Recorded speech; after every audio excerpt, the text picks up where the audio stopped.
Guys, കുറേ നാളെ ഈ ക്രിപ്പ് പേപ്പർ അന്വേഷണം നടക്കണം. ഇന്നാണ് ഇത് കിട്ടിയത്. അപ്പോൾ നമുക്കിത് വെച്ചൊരു റോസ് ഉണ്ടാക്കിയാലോ. ആദ്യം ഇതേപോലെ കട്ട് ചെയ്തെടുത്തിട്ട് സിക്സാക്ക് ആക്കിയിട്ട് മടക്കിയെടുക്കുക. ഇനി മടക്കിയെടുത്തേക്കണം ഒരു പെറ്റൽസിൻ്റെ ഷേപ്പിൽ കട്ട് ചെയ്തെടുക്കുക.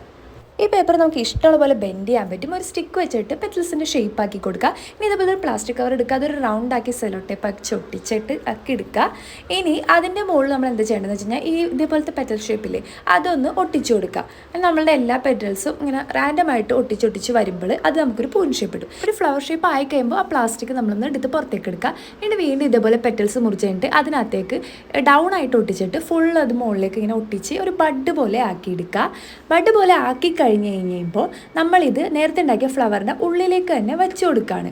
അപ്പോൾ ഒരു ബഡിൽ നിന്ന് പൂ വിതർന്ന് വന്നേക്കുന്ന ഒരു പ്രതീതി കിട്ടാൻ. ഇനി താഴത്തെ ഭാഗം ഒന്ന് ഇങ്ങനെ വലിച്ചു കൊടുത്ത് അതിൻ്റെ ഇതളുകളൊക്കെ ഒന്ന് ബെൻഡ് ചെയ്ത് കൊടുക്കുക, വിടർത്തി കൊടുക്കുക. ഇനി ഈ ഫ്ലവർ നമുക്ക് സ്റ്റെം വേണ്ടേ. സ്റ്റെമ്മിന് വേണ്ടിയിട്ട് ഞാൻ ഇവിടെ യൂസ് ചെയ്തിരിക്കുന്നത് ഒരു സ്ട്രോ ആണ്.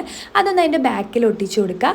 എന്നിട്ട് കുറച്ച് പച്ച കളറിലുള്ള സെലോ ടേപ്പ് ഇങ്ങനെ ബൗണ്ട് ചെയ്ത് കൊടുക്കുക. കുറച്ച് ലീവ്സ് പ്ലാസ്റ്റിക് ഓൾറെഡി ഉള്ളത് വെച്ചേക്കുക. ഇതാണ് നമ്മളുടെ ഫൈനൽ ലുക്ക്. എങ്ങനെയുണ്ട്? എനിക്കിത് വളരെ ഇഷ്ടമായി. നിങ്ങൾക്കിത് ഇഷ്ടമായോ? എങ്ങനെയുണ്ടെന്നൊന്ന് പറയണേ.